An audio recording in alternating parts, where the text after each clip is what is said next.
गौनी, लेकिन ये गीत के हम मंच पर गौनी तो आप लोगों का बड़ा बढ़िया रिस्पांस मिलल। कोनो लड़का कोनो लड़की के हम जानत ही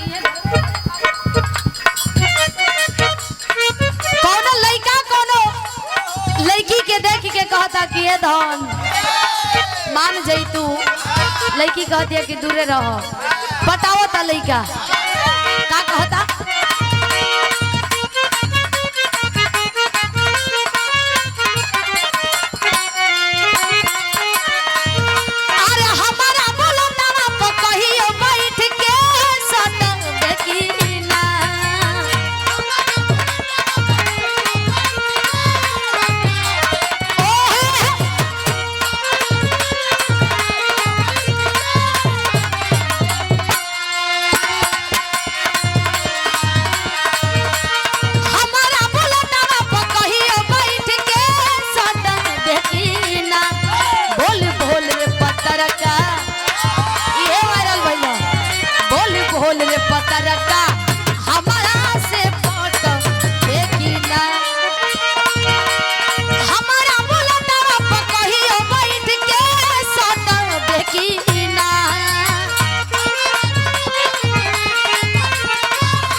माँ तो कहले रही, लेकिन चिड़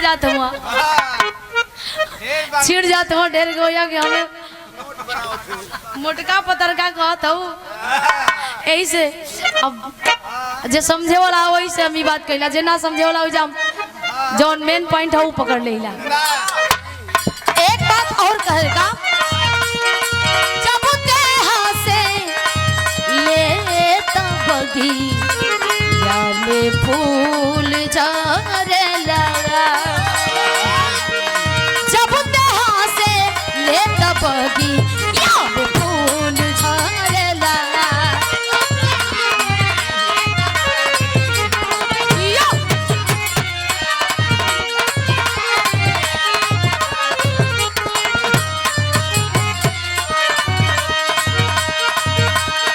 दिल के पतिया करे के मान करे लगा,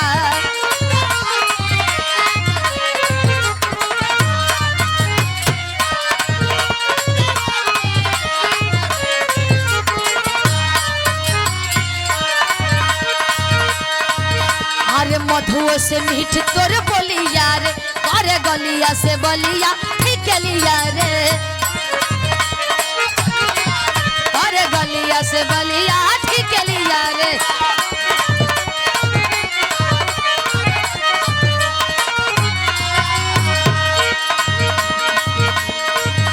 अरे मधुओ से मीठ तोर बलिया रे, अरे गलिया से बलिया ठीक लिया रे। अरे नमवा के हमारा रतनवा तू कहिया ले रट देखी ना,